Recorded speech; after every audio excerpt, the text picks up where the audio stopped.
제가 이제 올라오기 전에 잠깐 생각해 봤는데 저희 교회 헌신 예배가 한 17번 있더라고요. 오늘 마지막입니다. 2024회기 헌신 예배는 선교위원 헌신 예배로 잘 마칩니다. 그동안 모든 헌신을 다짐했던 분들 정말 감사드리고, 끝으로 우리 선교위원회 헌신 예배도 이번 헌신을 통해서 정말 구령의 열정과 또 선교의 명령, 또 복음의 뜨거운 증인의 삶을 회복하셨으면 좋겠습니다. 지금 저희 교회는 이제 물질로만 이렇게 선교를 돕고 있고요. 이제 활동이라든지 비전 트립이라든지 그게 좀 안 한 지가 꽤 됐어요. 근데 이제 제 계획 속에는 이제 그거를 하고 싶고, 또 이제 언제 해야 되나 좀 시기만 엿보고 있긴 하는데, 선교는 물질도 귀하지만 직접 그 땅을 밟아야지 정말 선교가 됩니다. 왜냐하면 물질로 보내는 것은 그 나쁘다는 게 아니에요. 귀합니다. 그런데 막상 그 선교지에 가면 기도가 나와요. 그래서 물질의 후원도 중요하지만 기도 후원이 더 중요해요. 이 땅에서 그 지역 상황을 눈으로 보고 경험하지 못하면 기도가 잘 나오지 않습니다. 선교는 기도 후원이 제일 중요해요. 그래서 이제 사역자가 충원이 되고 하면 단계가 있어요. 국내 비전 트립. 그래서 국내에 선교사들의 유적지, 양화진서부터 해서 이쪽 호남 또 이렇게 있어요. 그 지리산부터 해가지고 제주도까지. 그래서 국내에 먼저 한 차례 선교지리 답사를 하고, 그 다음에 2차로 이제는 해외에 가서 단기 비전 트립을 하고, 마지막은 지금은 이제 불가능하지만 예전에는 가능했었습니다. 이제 구약의 땅, 신약의 땅, 성경지리 답사, 비전 트립, 이제 그렇게 해서 하나 이제 좀 선교부에서 같이 일을 하려고 준비는 이만큼 하고 있는데 지금 여의치가 않습니다. 좀 많이 기도해 주셔서 우리 교회가 정말 선교에 활발한 이 분위기가 뛸 수 있도록 좀 같이 기도도 해주시고 동참해 주셨으면 좋겠습니다. 자, 오늘 이제 예수님의 선교 명령으로 함께 말씀을 들을 텐데, 우리 함께 또 따뜻하게 인사하고 시작할까요? 오늘 수고 많으셨습니다. 네, 수고 많으셨습니다. 네, 여러분 스스로도 이렇게 참 수고했다고, 네, 수고 많으셨어요. 저는 이 시간이 정말 제일 좋습니다. 이제 자유다 할 수 있는 제일 좋은 시간인데, 제가 예전에 여기 오기 전에 과천에서 사역을 했습니다. 과천에서 이제 청년부를 담당하는 부교육자로 섬겼을 때, 그 청년부에 누가 있었냐면 이제 막 선교사님과 결혼한 젊은 사모님이 있었어요. 그 교회 출신, 그 교회 청년인데 이제 거기 파트타임 전도사님, 선교사님인데 그분과 결혼을 해서 이제 사모님이 되신 분이 계셨어요. 어렸지요. 그리고 결혼도 좀 일찍 해서 좀 나이가 어렸습니다. 그런데 정말 훌륭한 자매였어요. 제 기억에도 그렇고 지금도 한번 꼭 보고 싶고 그렇습니다. 정말 생각이 많이 나요. 그 자매의 부모님은, 그 사모님의 부모님은 기업은행 지역장 출신이에요. 그 한 지점이 아니라 이렇게 지역, 무슨 지역인데 어쨌든 그 지역의 장이셨고요. 또 과천에 집도 있고 잘 살았어요. 그 부모님 재산이 10억이 넘어요. 그런데 충분히 한국 땅에서 편하고 즐겁고 행복하고 자녀 양육도 잘 할 수 있는데 그거 다 포기했어요. 그거 다 버리고 2살 된 아들, 사진 한번 보여주시겠습니까? 지금 잘 보이지 않는데 저기 지금 사모님이고 선교사님이고, 첫째가 아들이고 둘째가 딸. 저 아들이 2살 때 다 포기하고 남편 따라서 방글라데시로 떠났습니다. 그래서 가끔 선교 동영상을 이제 보여주고, 이제 저게 그 하나의 동영상 화면에 캡처한 거예요. 참 볼 때마다 은혜가 엄청 돼요. 작은 것에 감사해요. 작은 것, 좋은 날씨를 주시고 신선한 공기를 주시고 꽃이 피면 꽃이 이뻐서 감사하고 정말 작은 것에 감사하고. 방글라데시는 가난한 나라예요. 거기서 부자로서 사는 것이 현지인들에게 미안해서 일부러 자비량으로 최소한의 후원만 받고 그 방글라데시 사람들과 비슷한 삶을 삽니다. 그런데 주신 것에 감사하고 가난하고 부족하고 힘들어도 항상 하나님의 은혜에 감사해요. 그리고 방글라데시 영혼들을 위해서 겸손하게 섬기고 있는 그 선교 영상 편지를 항상 보내주는데, 나이는 저보다 한참 어려요. 그런데 참 볼 때마다, 저 선교 편지를 볼 때마다 존경심이 들더라고요. 왜 물어봤어요. 왜 좋은 집 놔두고, 왜 편안한 삶 굳이 놔두고 연고도 없고 아는 사람 하나도 없는 방글라데시로 가셨나요? 충분히 한국에서 좋은 환경에서 자녀를 양육할 수 있거든요. 특별히 부모의 심정은 자녀를 좋은 교육을 가르쳐 주고 싶잖아요. 그죠? 과천이었기 때문에 그 옆에 평촌에 학원과 좋은 것들이 많거든요. 분명히 그렇게 자녀를 좋은 환경에서, 그런 능력도 되니까 기쁨이었나요? 그 기쁨이를 자녀를 돌볼 수 있는데 왜 힘든 이방 땅을 선택했을까 물어봤어요. 그랬더니 오늘 말씀에 답을 하더라고요. 주님이 가라고 명하셨기 때문입니다. 그렇게 얘기해요. 가서 가르치고 세례를 베풀어서 그리스도의 제자 만들라고 하셨기 때문에 다 포기하고 연고도 없고 아는 사람 없고 자녀 교육을 또 고민해야 되고 정말 맨 땅에 헤딩하는 낯선 이방 땅에 그냥 간 겁니다. 주님이 가서 가르치고 제자를 삼으라고 하셨기 때문에. 집과 돈 그리고 편안함, 자신까지 다 포기하고 하나님이 명령하신 이 복음 증거 하나 때문에 방글라데시를 선택했다, 이렇게 얘기했는데 참 저 같았으면 못했을 것 같습니다. 참 귀하더라고요. 오늘 말씀은 복음 전파가 우리의 사명임을 가르쳐 줍니다. 예수를 나의 구주로 고백한 믿은 성도의 사명은 단연 복음 증거예요. 복음 증거를 멈추고 있다면 다시 시작해야 돼요. 그리고 오늘 본문 말씀은 교회가 이 땅에 존재하는 이유가 선교고 전도임을 다시 한번 가르쳐 줍니다. 오늘 선교위원회 헌신 예배를 통해서 우리의 사명, 우리의 부르심, 교회의 사명, 교회의 부르심에 대해서 다시 한번 생각해 봤으면 좋겠어요. 정말 구령의 열정 회복하는 시간이 되시길 주님의 이름으로 축복합니다.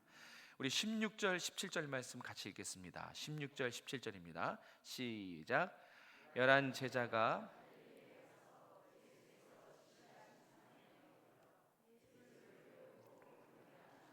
아직도 의심하는 사람이 있더라. 아멘. 예수님이, 부활하신 예수님께서 제자들을 다시 소명의 장소로 부릅니다.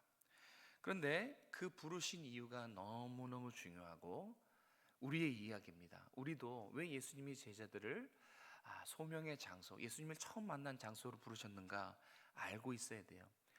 소명의 장소로 리콜한 이유는 사명자로 세우기 위함입니다. 부활하신 예수님은 우리가 읽진 않지만 그 위에 올라가면 10절에 예수께서 이르시되 무서워 말라, 가서 내가 형제들에게 갈릴리로 가라 하라, 거기서 나를 보리라 하시리라. 10절에서 이렇게 갈릴리에서 만나자라고 약속하셨습니다. 지금 예수님은 부활하신 몸이에요. 이거를 잊으면 안 돼요. 이 포인트예요. 오늘 말씀의 포인트인데 지금 예수님은 부활하신 몸이에요. 보고 싶지 않습니까? 부활한 몸이 어떤 건지. 예수님은 그냥 일반 사람이 아니고 죽었다가 다시 살아난 부활체 모습이기 때문에 오늘 그 부활체 예수님이라고 하고 생각하고 본문을 들여다봐야 됩니다. 자, 이제 예수님이 부활하신 몸으로 만약에 전도하신다면, 효과적인 사역만 놓고 본다면 갈릴리는 거리가 멉니다. 지금 예수님이 죽으신 곳이 어디죠? 예루살렘이죠. 다시 살아난 것도 예루살렘이고 40일 동안 예루살렘에서 제자들을 만났어요.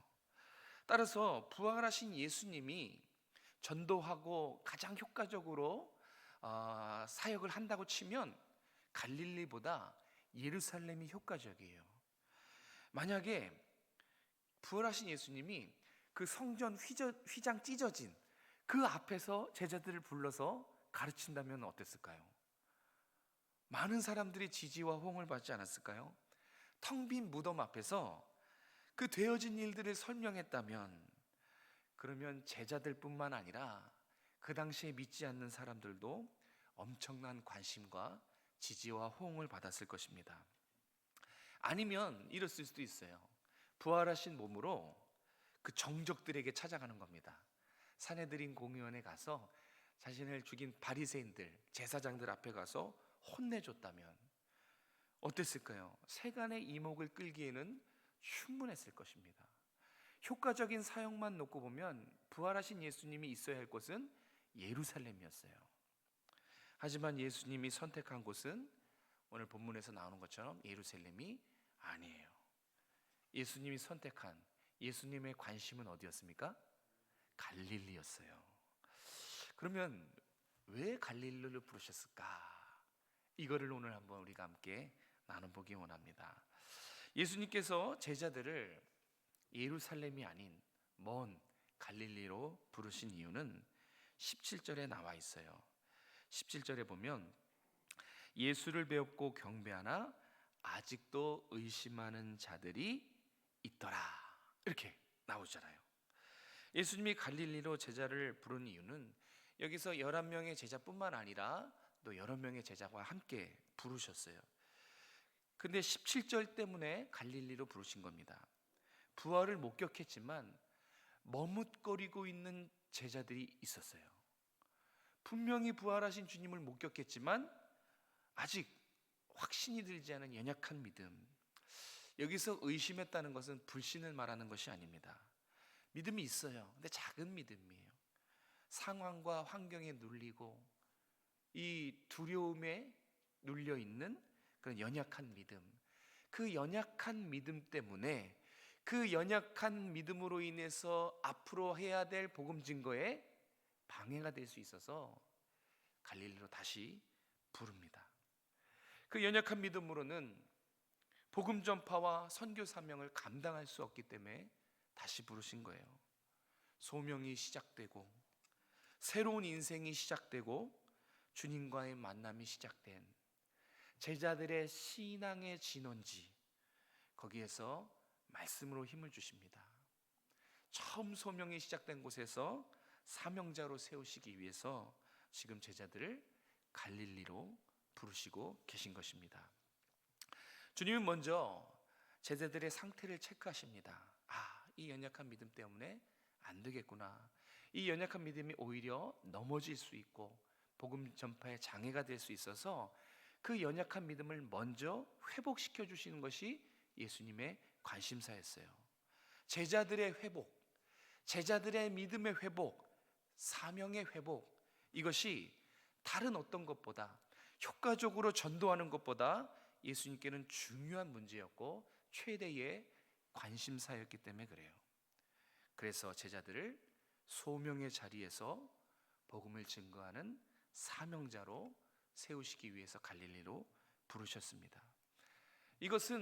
이런 과정은 제자들만이 아닙니다. 선교사만 이런 과정을 거치지 않아요. 우리 목회자만 이렇게 하지 않습니다. 누구나 다 이렇게 하십니다. 구원받은 사람이라면 누구나 다 연약한 믿음을 먼저 회복시켜줘요. 하나님도 아시는 거예요. 이 사명자로서 사명을 감당하는 그 현장이 얼마나 힘든지 예수님도 아시기 때문에 먼저는 찾아가셔서 부르세요. 소명의 자리에서 말씀으로 회복시켜 주시고 그리고 사명자로 세우십니다. 이런 과정은 여기 있는 여러분 모두에게 다 동일하게 적용됩니다. 예수님이 우리를 부르셨지요. 지금도 부르고 계세요. 지금도 처음 만나 주신 그 부르심의 자리, 그 소명의 자리에서 우리를 다시 부르십니다. 우리의 연약한 믿음 때문에 그래요. 복음을 증거하다가 막혀 있는, 복음을 증거하다가 두렵고 공포스럽고 부담스러운 그 마음을 보시고 다시 부르세요. 다시 주님 만난 그 소명의 자리로 부르시고 사명자로 세우시기 위해서 오늘 이 자리로 리콜하신 거예요. 말씀으로 다시 믿음을 불러일으키기 위해서. 사명자다, 내가 너희를 택한 부름받은 사명자다, 이 한마디 말씀을 여러분의 심장에 꽂아 찔르시기 위해서 다시 부르신 거예요. 저는 그렇게 믿습니다. 우리 교회가 그 어느 교회보다 선교에 앞장서고 구제에 앞장서고 전도에 열심히 하는 교회입니다. 이 과거의 영광 나쁜 것이 아니에요. 저는 조금 과거의 선교와 구제와 전도에 열심히 했던 우리들의 이 구령의 열정을 회복하길 정말 바랍니다. 그러려면 제가 먼저 전도를 해야 돼요. 참 부족하지만 우리 교회 전도와 선교의 물꼬는 제가 어떻게 하느냐에 따라서 달려있어요. 제가 참 여러분에게 죄송한 말씀이 전도하라고만 말하고 제가 하지 않기 때문에 그래서 우리 교회 전도는 힘이 없어요. 너무 죄송한 말씀이에요. 하고 싶지만 제가 지금 상황도 안 되고 핑계가 참 많아서 그래서 이게 문제다, 내가 문제다, 말씀을 전하면서도 참 다시 한번 회개하게 되고 어떻게 하면 이것을 잘 해결할 수 있을까, 그런 걱정과 고민을 참 많이 했어요. 누가 그러더라고요. 전도하는 교회는 담임 목사가 제일 전도를 열심히 한다. 제가 다시 2025년에는 정말 제가 한 말도 있고 이제는 전도하라고 말만 하지 않고 제가 앞장서서 전도하도록 정말 보이지 않게 한번 노력해 보려고 합니다. 여러분, 우리 같이 한번 전도했던 그 열정, 선교하고 구조했던 그 열정을 다시 우리가 깨웠으면 좋겠어요.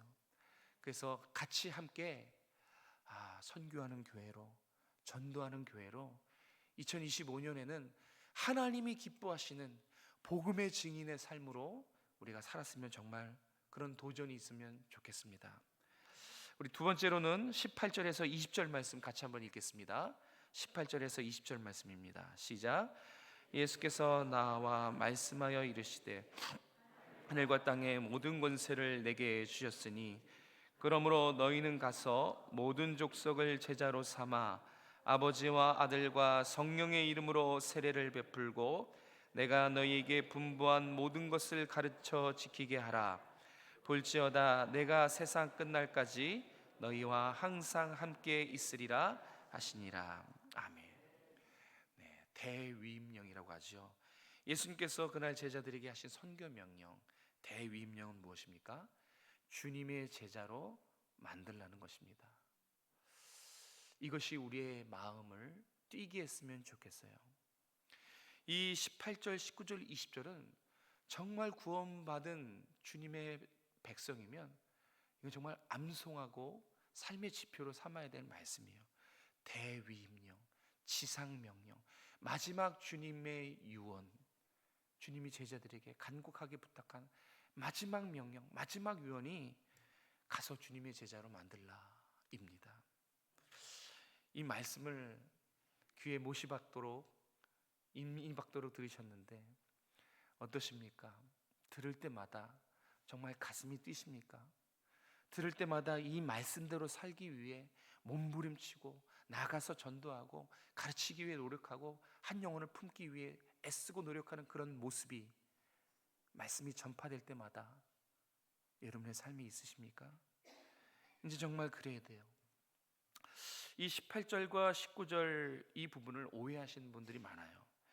이 18절과 19절 연결 부분에 사실 오해의 소지가 될 부분이 있어요.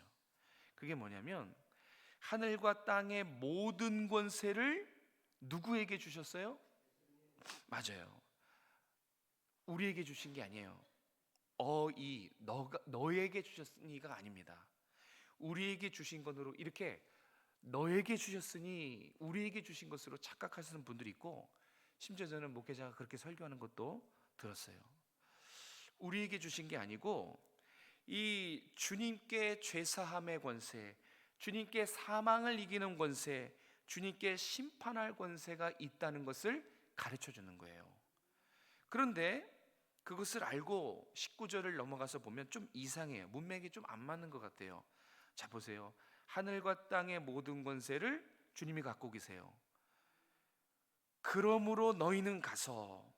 자, 만약에 이 권세를 우리에게 주셨다고 생각하면 문맥이 되게 자연스러워요. 그 권세를 너희에게 주셨으니 그래서 너는 가라. 이렇게 하면 문맥이 매끄럽고 자연스러운데, 잘 보세요. 권세를 쥐고 계신 주님이 가지 않고 아무 능력 없는 우리 보고 가라고 하는 거예요. 그러니까 뭔가 능력을 주시고 가게 하는 것 같은 말씀인 것 같은데 아니에요. 능력은 사망 권세의 능력과 죽음 권세를 이긴 능력과 심판의 능력은 주님께 있어요. 우리에게 주시지 않았어요. 그런데 가는 건 능력 없는 우리 보고 가라고 하는 겁니다.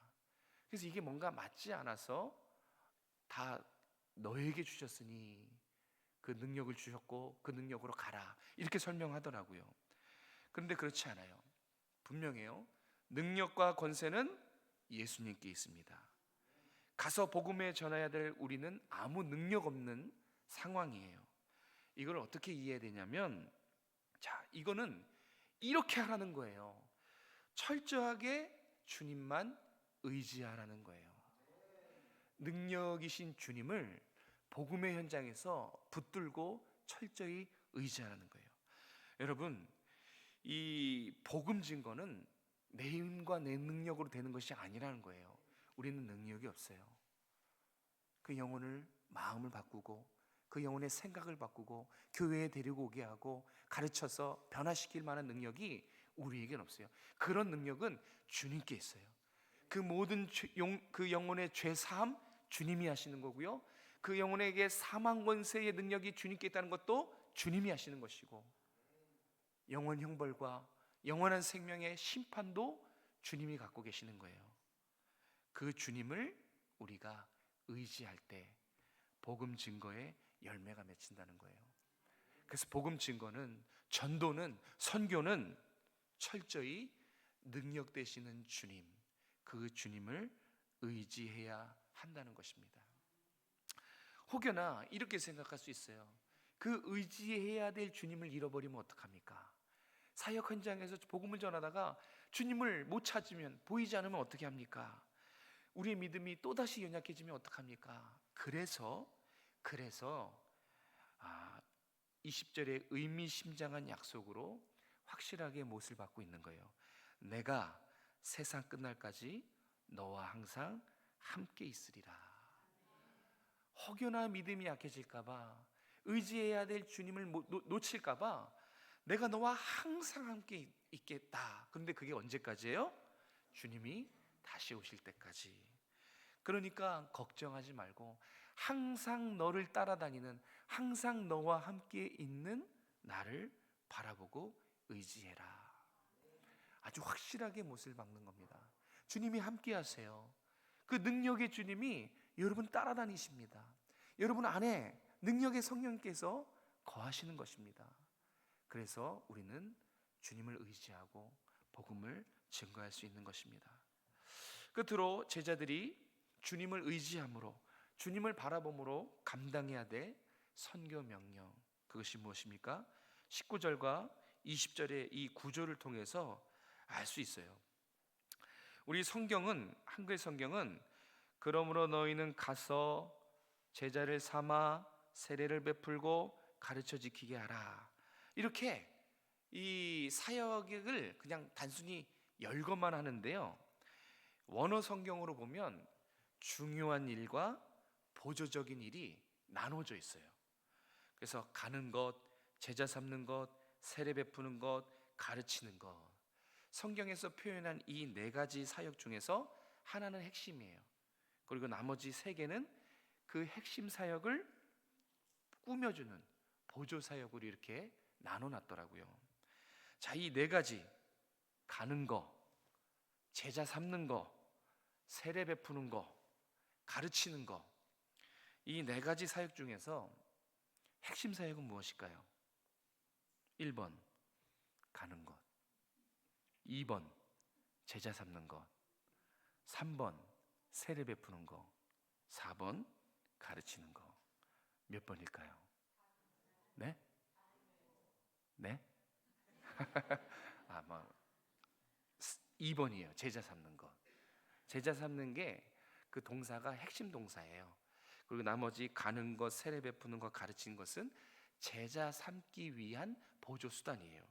그래서 제자 삼는 것이 목적이에요. 주님의 제자 만드는 것이 복음 증거의 목적입니다. 그래서 제자를 삼기 위해 가야 되는 거예요. 가는 이유가 나오지요. 제자를 삼기 위해 우리의 발걸음이 가야 되는 거예요. 제자를 삼기 위해 세례를 베푸는 것입니다. 세례를 베푸는 목적, 제자를 삼는 것이고, 제자를 삼기 위해 가르치는 거예요. 결국은 가르쳤을 때에 어떤 사람 만들어내는 거예요? 주님의 제자를 만드는 거예요. 이렇게 가고 세례를 베풀고 가르치는 이런 과정을 거쳐서 제자 하나가 탄생되는 거예요. 누군가의 이런 각고의 노력이 있었어요. 인내의 과정이 있었습니다. 이런 각고의 노력과 인내의 과정을 거쳐서 여러분이 탄생한 거예요. 제자 한 사람이 탄생한 겁니다. 여러분도 그렇잖아요. 여러분도 누군가를 보내서 여러분이 예수님을 알게 됐고, 예수님의 부르심을 듣고 때가 돼서 세례를 받고, 또 성경 공부와 목장 리더 공부 이런 걸 하고, 또 삶에서 연단을 받고 오랜 시간 빚어가는 과정을 통해서 저도 그렇고 여러분도 그렇고 이 자리에 주님의 제자된 모습으로 예배를 드리고 있는 것입니다. 이제 우리 차례예요. 제자됨이 나에게서 끊기면 안 돼요. 우리가 진정 구원받은 그리스도인이라면, 주님의 제자라면 우리도 선교 명령을 따라서 주님의 제자를 삼아야 돼요.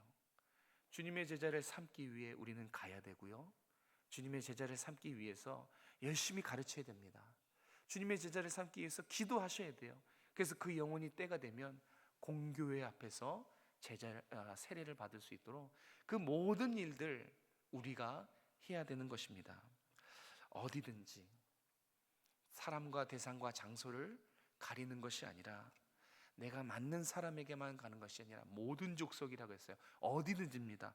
어디든지 주님이 보내시는 곳으로 가서 나와 같은 제자 한 사람을 가르치고 기도하고 품어서 제자로 삼는 것, 그게 사명입니다. 그게 여러분의 사명이고, 그것이 이 땅의 교회들이 존재하는 이유예요. 그래서 교회는 전도하고 선교하지 않으면 그냥 친교 모임입니다. 힘이 없어요. 말씀을 증거하고 먼저 제자된 여러분을 깨워서 구령의 열정 일으키고 주님의 심장에 박아서 가게 만들고 기도하게 만들고 가르치게 만드는 거, 그게 교회예요. 교회는 분명한 목적이 있어요. 주님 오실 때까지 가서 제자를 삼고 세례를 베풀고 가르치는 것, 그게 성도고 그게 교회라는 것입니다. 혹시 구령의 열정이 시들어졌거나 사명의식이 우선순위에서 저만큼 밀렸다면 한번 이렇게 해보십시오. 이 구본당 교육관 1층에 가면 그 이렇게 앉는 소파 의자가 있잖아요, 그죠? 그 의자 되게 편해요. 그 의자에 이렇게 오전에 앉아 있으면 이 밖에 풍경이 눈에 들어와서 잠도 솔솔 오고, 그 검은색 의자가 있거든요. 거기에서 이렇게 조시는 분을 많이 봤는데, 그 의자를 말하는 게 아니라 그 의자 바로 위에 뭐가 있게요? 선교 편지가 있어요. 네. 선교 편지는 뭐냐면 선교사님들의 제자 삼는 눈물겨운 이야기들이 거기 다 있어요. 그거 보면 기도가 나옵니다. 그거 보면 우리의 잠들어 있던 이 전도의 본능, 이거를 깨울 수 있어요. 관심 있게 좀 보셨으면 좋겠어요. 계속 부교육자들이 업데이트를 해요. 선교사님들이 원로 목사님이 잘 훈련시켜서 선교사님들이 선교 보고를 잘해요. 저희 교회는. 그래서 그 선교 보고 이제 매달 오는데, 그것도 한번 관심 있게 보십시오. 우리 교회가 후원하는 선교사가 누군지 그 정도는 알아야 되고, 또 선교사님들이 어떤 힘들고 어려운 일이 있는지, 기도 제목이 뭔지, 사실 그런 것을 성도들이 자연스러운 문화 가운데 형성이 될 때 그게 선교하는 교회예요. 선교사님 따로 물질로 후원하니까 끝, 그러면 안 되고 관계로 연결이 돼 있어요. 그래서 나중에는 우리가 할 수만 있으면 보낼 거예요. 우리가 후원하는 선교사님들에게 이렇게 3, 4, 5 준비시켜서 보내면 그게 선교입니다. 거기 가서 눈물도 한 바가지 쏟고 고생하는 것도 보고, 얼마나 치열하게 눈물겹게 제자 삼기 위해서 밑바닥부터 정말 예전에 그런 사명이라는 영화가 있었나요? 그 선교사님이 어디죠? 브라질 깊숙한 오지에 가서 한 명 한 명을 삼기 위해서 밤새서 눈물로 기도하는 걸 보는데, 여기가 선교 현장이구나. 정말 그런 것들도 보면서 교회가 왜 있고 성도의 사명이 뭔가, 그런 것들을 정말 실감할 때 살아있는 성도이고 살아있는 교회입니다. 우리 교회가 다시 이 성도의 이 활기가, 선교, 전도 이 붐이 다시 일어났으면 좋겠어요. 여러분 한 사람이 먼저 선교에 관심을 갖고, 그 선교 편지들도 한번 이렇게 쭉 보십시오. 식사하고 나서 커피 마시고 시간이 있으면 한번 쭉 보시면 정말 도전이 많이 될 겁니다. 관계로 연결이 돼야 돼요. 선교사님의 심장, 그 심정이 내 마음에 박힐 때 관계로 연결되는 거예요.